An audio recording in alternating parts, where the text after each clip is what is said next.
Super Supportive by Sleyca. Chapter 22, Uneven. Alden had been kidnapped for around a minute. His brain wasn't handling it well yet. In fact, it was like someone had given his stream of consciousness a shot of adrenaline and then shoved it into a rave. All his thoughts were smashing into each other so that he couldn't properly address any of them.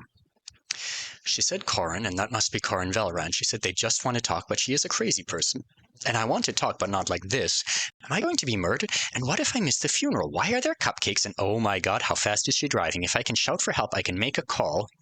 Finally, a thought that was concrete enough to prompt an action. System, call Clyde. Alden spoke quickly, but at exactly the wrong moment the car hit a pothole. Amy had been waving a purple cupcake under his nose while she drove, and she accidentally rammed it into his face. Alden inhaled a large quantity of frosting. Don't call her, Amy said frantically while he coughed up pieces of cake. I said my family just wants to talk to you. She's a brain melter. That is not cool. Who are you anyway? Strangely, having blackberry frosting shoved up both his nostrils calmed Alden down a lot. The discomfort gave his mind something to latch onto. Hey, Uncle Corin, I'm pretty sure the kid is trying to call Clytem Jowl, unless you know someone else running around with the name Clytem. She nodded as if in answer to an invisible comment, sighed, then turned to Alden, completely ignoring the street in front of them. He says, please don't act in haste. I'm trying to get you what you want right now so that all parties will be satisfied, she reported. He also says I should apologize to you sincerely, so sorry. Sincerely. Alden wiped at his face and stared at her cautiously. Why'd you grab me? Because you've got Chainer, Amy said, whipping her ponytail over her shoulder. Unless you don't? If you don't, you should definitely tell me that right now so that I can release you back into your natural habitat. I don't? Ha! Liar! She grinned at him. You totally do. Wow. Okay, listen. My grandma used this insane word chain to coat the whole family in good luck because her favorite descendant is right up against the deadline to a fix. You know about Chainer? A little, Alden admitted, settling back into his seat and buckling the safety belt. He could always shout for Miss Jowl later. That was the right call, wasn't it? He had reached out to the Valorous himself. He'd expected some kind of reply back. In a few days, through lawyers or emails. This might be fine. All superhuman dealings aren't this high stress, right? Should I just have expected a kidnapping half an hour after mailing a letter? Well, if you know a little, you probably know enough. Chainer's our whole thing. We don't use it individually. We have ways to use it collectively. Not getting it is a big deal. Kind of means you're not part of the family proper anymore. Amy stared at him like she was expecting a comment. Yeah, said Alden. That's definitely a big deal. Right. So we keep the Chainer class lined up and ready to go, especially for more talented kids. We have selectees trade it from person to person as their grace periods ends. But sometimes it's just not possible. Everyone thought my niece Hazel would be an S. I had one saved for her for the past couple of years, but then she came out as a crappy B. And it was the one rank we couldn't lay hands on. The clock ticked down, Grandma Aulia lucked us all up, and presto, here you are. She paused for breath and added, by the way, what's your name? B's not crappy. He was so used to Bo's digs already that it came out automatically. Kind of is. I should know. I've been one for 2.5 decades. You're powerful enough that the little guys are jealous of you and weak enough that the big guys don't think of you at all. Welcome to the club. Alden frowned at her, trying to slot B-rank Chainer into what he knew about her. So far. She wasn't wearing armor, but she was strong enough to haul him around easily. So she had increased physical stats. It didn't seem like something the system would normally dole out to the class, though. Is there such a thing as physical enhancement word chain? How does that work? Does she collapse into a puddle when the sacrifice half comes due? Also, she looked like she was in her early 20s, but if she'd become an avowed that long ago, then she must be older. 40? Does Chainer have a life extension component like Healer? He was going to ask for so much more money if it did. Or do you just have amazing genes? Huh? She said, swerving around a motorcycle. You throwing me compliments? Nice. And no, sorry, but there are a couple of healers on an Isidora who do full rejuve if you can get on their list. Grandma's got a guy. Our family basically is his list. Well, no wonder they managed to pull even non-family Chainers into their club. Amy was talking about having the Fountain of Youth on retainer. So, she said, you gonna reveal your secret identity? Or does Corin need to run pictures of your face through a search engine until he finds you? Alden grimaced. I wanted to be anonymous, he said, annoyance creeping in now that his fear was ebbing, so I could enjoy the next few months quiet, figuring out my class, without governments breathing down my neck. Corin says something very polite about how he understands your feelings, Amy reported. I say, don't be dumb. You're not a local, right? Why'd you come to the island in person if you didn't want people to know who you were? Hannah. I'm here for a funeral. Miss Zhao is coming to pick me up in 2 hours. Amy's eyebrows lifted, her lips pressed together. For the first time since Alden had gotten in the car, she was silent. He didn't think it was out of respect for the dead. Judging by the way her eyes were flicking back and forth, she was doing something with her system interface. Yeah, she muttered after a while. I'll drive faster.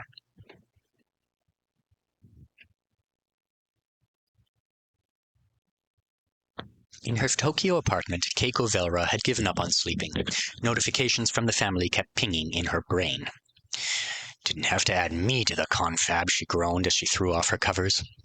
They had zero respect for her hero work. It had been 15 years, but they all still thought of it as a hobby she'd grow out of. She slipped her feet into a pair of slippers and scuffed into the kitchen. As she rummaged through a drawer for a coffee pod, she glanced at the clock. It was around 5 hours until Hazel's timer ran out. They were cutting it close, but not so close it couldn't be done. As long as the boy her stupid sister had just kidnapped didn't want something too exotic. A mean-spirited part of her thought it would be funny if he was holding out for something even rarer than Chainer. But there were hardly any of those at all. She had audio to text turned on so she wouldn't have to hear what was rapidly becoming a massive family conference call. She flicked her eyes up and down, directing the system with the mental commands she'd been forced to master years ago. Ah, so it's Rabbit. Not the easiest, but doable. There was a teen holding it for them, apparently. Uncle Corin had been lining up assets for months, after all. She kept reading as the coffee brewed. Slight hiccup, Corin said. The rabbit holder wanted Meister of rifles, and they only had a crossbow Meister to offer her. She was turning her nose up at it, even though she would be able to do most of the same things with it from a practical standpoint. A popular right-made crossbow with the proper right-made crossbow with the enchanted arrows she'd get access to should be fine. Island-born kids are so damn picky. Obviously, Keiko's own family was the premium example of that. From what she understood, it was a harsh wake-up for outsiders who arrived on an Isidora with their shiny new random classes, only to realize that the local teens had been prepping for their own for years. By the start of middle school, the upper echelons all had a strong sense of what they wanted and could reasonably expect to get based on the popularity of the class and their parents' social connections. There were even private trading groups, organized by estimated rank, where all the involved families agreed in advance that little Susie would get right and little Klaus would be a shaper. Someone always drew the short end of the straw thanks to bad luck and infighting. Maybe little Susie didn't get chosen at all, and Klaus's rank was wildly different than what you'd expect based on parentage. But more kids came out of it with their future in hand than didn't. If it's Rabbit he wants, the boy will probably accept additional monetary compensation instead, one of Keiko's brothers was saying. Solid bet. There were only a couple of reasons to want Rabbit. Money and summons. Usually the first one, but plenty of people did think of it as a safely explore the universe ticket. Get summoned a lot, see alien worlds, don't get killed. In the conference call, everyone was discussing amounts. They all agreed it would be much easier to drop a ton of money on the foreign kid's head than it would be to pay off the local girl with a death grip on Rabbit. She had upper-middle-class parents, and she had her dark little heart set on shooting people in a specific way. It didn't paint a picture of someone particularly yielding. Keiko's brother was looking up the current annual Rabbit salary now. Congrats, kid, thought Keiko, stirring hazelnut creamer into her mug. You're about to be a millionaire. Then she noticed Amy's part of the conversation. Her sister was on a different wavelength from everyone else, and as usually, they were all ignoring her. What about the funeral? 2 hours isn't long. My brain is going to be destroyed. What's she talking about? Keiko scrolled back up. Amy wasn't talking a lot, probably because she couldn't mental text well, and she did have their conversation topic riding shotgun in the car with her. Ah, there it is. Keiko blinked. The kidnapping victim was on the island to attend a funeral, with Clyde Zhao. Amy was afraid she'd be sniped after the gloss wore off. Everyone else knew Zhao was only a danger in a theoretical sense. Yes, she could kill them. No, she would not do it. By necessity, the S-rank mind sniper was a good girl TM. Her power was only for assassination. That meant it was nigh unusable as a deterrent on an island full of other superhumans. If she so much as issued a serious-sounding threat, some paranoid hero would wipe her off the map. Keiko felt a familiar gnawing annoyance in her gut. Her family had just dismissed the teen's whole reason for being on an Isidora out of hand, like he was a gift that had been delivered to them by the chain, and not a whole entire person. It was typical. But Keiko had bucked the family's private education tradition and gone to superhero school, the same one as Zhao, and Zhao's BFF Hannah. They weren't close, but they were friendly. That's got to be the funeral the boy came for. She couldn't remember the exact date. She'd put it out of mind because she couldn't attend, but it was sometime this month. He's from Chicago, right? She'd caught that from one of her talks with Amy yesterday. Shaner had popped up right after the gloss was set. Chicago, teenage boy, Clyde Zhao, funeral. That's crazy, though. What are the chances that kid ended up being chosen as an avowed?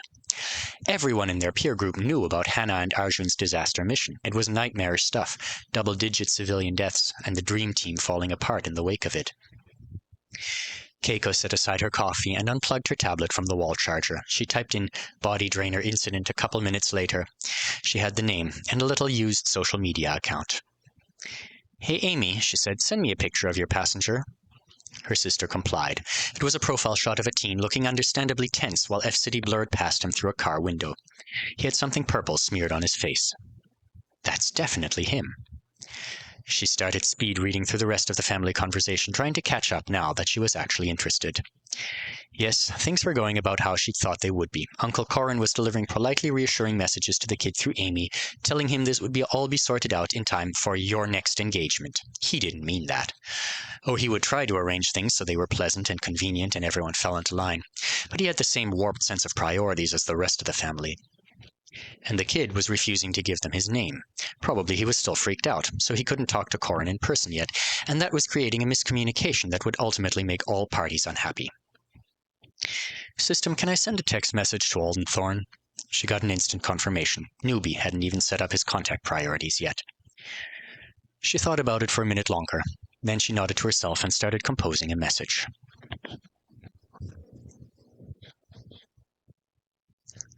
Alden was trying to sort out what exactly the Velros were doing based on the chaotic one-sided conversation Amy appeared to be having with more than one of them. It sounded like they were in touch with a B-rank rabbit already, so that was good. Someone named Hazel was literally sitting around waiting for them to bring her chainer. That was good too. He'd be done quickly and then go to the funeral. Big numbers kept getting thrown around, though, which had Alden a little worried. I mean, if they want to give me lots more money than I asked for, that's okay, but why would they? Maybe they're trying to pay me off instead of going through with the part where they convince everyone I was totally ignorant and not someone who directly contacted them. He could live with that. He might have to. Things were moving really fast, as long as he got the class he wanted. You could involve me in the conversation, you know, he said to Amy. I'm right here. How are we going to do that, Mr. Anonymous? She said. They're all talking through system communications right now. We don't even know how to call you. If you have demands or something, make them known. Right, that was reasonable, for someone who'd almost pulled his face off a few minutes ago. Well, how many of you are there, talking about me right now? I mean, can't I just give my name to you and Corin and Alia Velra? I don't have to communicate with the whole family, do I? Not that many, only 15 or so. Ah, so it's just a small group, Alden said sarcastically.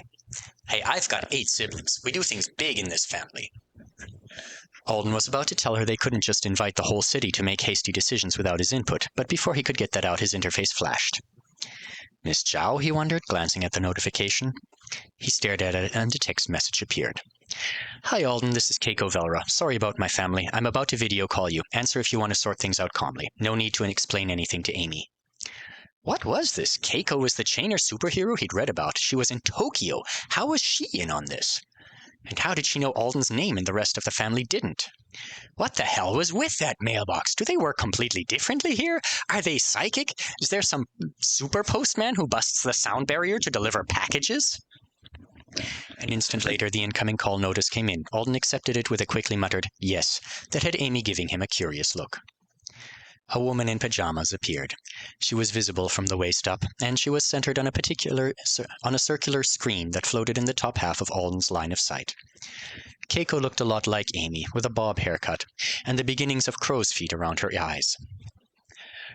Hi, she said, leaning back against the kitchen island behind her. You can talk if you want, or just go with 1 blink for yes, 2 for no if you don't want Amy butting in. Like I said, I'm Keiko. I'm Amy's younger sister. You're on your way to Hannah Elber's memorial service when they ambushed you, right? Alden blinked once. I'm sorry. I was Hannah's classmate. She was an admirable person. We didn't really mesh, but I had lots of respect for her. Also, I know who you are, the boy from the body drainer incident. Alden froze. Oh, it felt uncomfortable to have a stranger bring that up unexpectedly. It was something that used to happen all the time when he was a kid, but it had been a long while. So, sorry about my family. They're not terrible, for the most part, but they're so insulated by the Anesidoran bubble, they're completely out of sync with normal people. Keiko took a sip from her coffee mug. You know how many of us have ever lived off the island? Me. And the really old folks, too, but that was before the island was even built. That's it. The last time Avelra died during a summons was never. Alden frowned at her, trying to figure out what she was getting at. Most of their friends are people exactly like them. They're talented, rich, and powerful, but they don't do the superhero thing. They're all crazy deep in avowed politics. But they probably know more Artonans personally than they do non-avowed humans. She stared into the distance. Anyway, I'm only making excuses for them at this point. I'm really just calling to facilitate so that they don't steamroll you with their assumptions. I'm betting Hannah's memorial service is first on your priority list, and delivering Chainer to my niece is a distant second. Isn't that obvious? It was a funeral. You'd think so, but no, not to them. We're just going to install you on a sofa beside Hazel for hours while they background search you and try to fix things with the current rabbit holder. Alden shook his head. Got it. Now, I'm also assuming, given your personal history, that you must have very strong opinions about what kind of avowed you want to be, so are you willing to take something other than rabbit, like a giant mountain of cash, or no? Alden kind of wanted to ask just how mountainous the cash would be, but there was no reason to tempt himself. Only a rabbit, he said firmly. Who are you talking to, kid? Amy asked suddenly. She sounded baffled. Me? Use more words, okay? Alden ignored her and focused on her saner sister. Keiko's face had softened. Yeah, I understand, she said in a sympathetic voice. You definitely don't, Alden thought. She probably guessed he was latching onto one of the safest classes because of his childhood trauma. Or maybe even Hannah's recent death. It rankled, but it wasn't like he could correct her without an hour-long explanation. All right, Rabbit, is there anything else you would need to make the deal, she said. I'd like... How to put this? It was there in the letter. Maybe she didn't have access to it, though. I'd like some assurance I'm not going to be embroiled in political stuff. I'd rather not be some kind of outcast because I gave the class to your family. Ha! Cried Amy, apparently still under the impression that Alden was talking to her. Good luck with that. Don't sweat it. We'll like you. Beyond that, who cares? Keiko gnawed her lip. Well, you won't be embroiled in political stuff anyway. You're what, 16? And all of your political value will evaporate the minute you hand Chainer over. But if you mean in a more age-relevant way, are you saying you want to give us the class but have nobody mad at you for it? That sounds childish right now, but I don't care. Yes, Alden said stubbornly. Okay, Keiko looked a little strained. First of all, it won't be that bad. There are a few unpleasant individuals who will blame you for it no matter what you do, but most people will assume you're an ignorant nobody. Also the gloss. Ask Amy about that if she hasn't told you. It isn't common knowledge yet, but it will be by the time you have to move to the island. Using that particular word chain is going to buy us tons of shit and you tons of forgiveness by extension. The majority will think unavoidable weirdness happened to you or give you a pass. Well, that wasn't even a lie. It felt a lot like unavoidable weirdness was happening to him right now. So you're saying I'm good? More or less. Why are you hesitating? Alden asked, tightening his grip on his seatbelt. Keiko sighed. Grandma Aulia has this thing. It's part of her personal religion, almost. Alden didn't like the sound of where this was coming. She'll want us to keep ties with you even if you don't want that. She believes people brought into the family orbit by powerful word chains are significant, for us, like cosmically ordained friends, or enemies, or assets, or spouses. No, said Alden, especially the last one. It's fine, really, she said in a placating tone. The rest of us know it's nuts. We mitigate. Uncle Corin is probably already planning to steer his mother into ignoring you. It hardly ever gets out of hand. Hard pass. You can't pass on something that's already swept you up, she said gently. Trust me, Grandma will already think you're important, so you want to land on her dance card, not her hit list. Alden glared at her. Hey, don't look at me that way. I moved to the other side of the planet to get away from them. Just be boring for a few years. You'll be golden. Be boring. One last thing and then I'll make my sister let you go. Alden sat up straighter. Really? Right now, he hadn't known that was on the table. Would you be very offended if Hazel attended the memorial service? What? So we can trade right there? Absolutely not. That's so... Keiko held her hands up. Before you lose it, let me clarify. Hazel's affixation timer will be running out in a few hours. Given the kind of service it likely is, it might very well be a race to see which ends first. Once my family has managed to cut a deal with the rabbit, she can trade with Hazel. Hazel will come to the funeral. You can swap person to person. It'll take like 2 text messages in half a minute, I swear. Alden stared out the windshield, thinking it was stupid to feel like the suggestion was inappropriate, especially if it was a necessity because of an alien time limit, but he still did feel that way. Hannah wouldn't have cared. She liked practical, simple solutions. Fine, he said, but what about witnesses?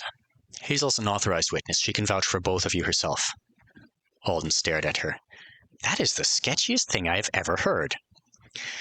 I told you my family knew more Autonans than they did regular humans. Word chains are a big deal on the Tri-Planets, so someone who reaches a certain proficiency level with them is automatically considered worthy for some unique privileges. Hazel's a genius. The last words were said with something like grudging admiration. Yeah, Keiko sighed. Anyway, I'll take care of everything we just discussed and send you the details. I'll get them to throw in some bonuses. Do you like word chains? Want a couple of freebies? Alden felt like that might be a trick question. Does saying yes mean your grandmother will pay closer attention to me? Keiko's face said it all. I'm fine with Rabbit, and as much privacy as you can manage, and the money I asked for in my letter. I understand. Go to the funeral. Hazel will show up. She'll be discreet. Nice to meet you, by the way. You too, I think. Thanks for helping sort it all out.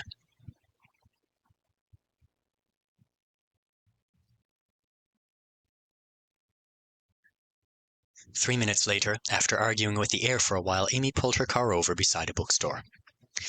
Okay, she said, pointing at Alden. If you run away, get lost, or get taken into custody by the police, the glass might not get you back for us since Keiko interfered. So do not do any of those things. She'll be in big trouble. Did she really interfere? I feel like she was actually helping your cause, Alden retorted as he unbuckled his seatbelt. Hard to tell. I'm not one of those people who can feel fluctuations in the chain spheres of influence and various balances.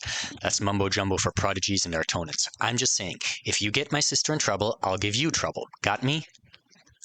He wanted to tell her she was exhausting, but there was no reason to stir things up when he was so close to getting back to the day he'd planned for himself. He wanted to be alone and think, and maybe take a minute to appreciate the fact that he was getting Rabbit squared away far more quickly than he'd thought would be possible. I got you, he said. Thanks for the ride. Hey, you're welcome, she said. Anytime. No hard feelings? She smiled and held out her hand for him to shake. With a mental sigh, Alden reached for it, only to freeze when his fingers were a couple of inches away from hers. She's uneven. With a feeling of shock, Alden recognized the foreignness of the thought. It had come from that new gremlin part of his brain that had strong opinions about burgers. What? Hello? What does that even mean? Then Amy leaned forward to complete the handshake on her own. Their fingers touched. She's uneven! The gremlin screeched. In his hand, Amy's felt odd. Uneven wasn't a bad word for it. It was like it weighed too much, or it was too far to the right or left of where Alden knew it should be. But though it was an uncomfortable sensation, it wasn't like the hard limit he had met with when he tried to eat meat. Shaking hands with Amy Valero wasn't forbidden. It was just not right. Are we going to shake forever? Amy asked, still pumping Alden's arm up and down, because it's getting weird. Alden realized he'd been clinging to her despite the feeling of wrongness, trying to figure out what was going on. He jerked away. Sorry, he said, flustered. Got distracted. After he watched her drive away, he spun and marched right into the bookstore. Maybe it's an avowed thing? Haven't shaken hands with one since the mysterious blood ritual. Channeling his non-existent inner introvert, he walked up to the guy shelving books and stuck out his hand. Hi, I'm new in town. The handshake he received was awkward, but not uneven. Gorgon, thought Alden, staring down at his own fingers like they belonged to a stranger. What did you do to me?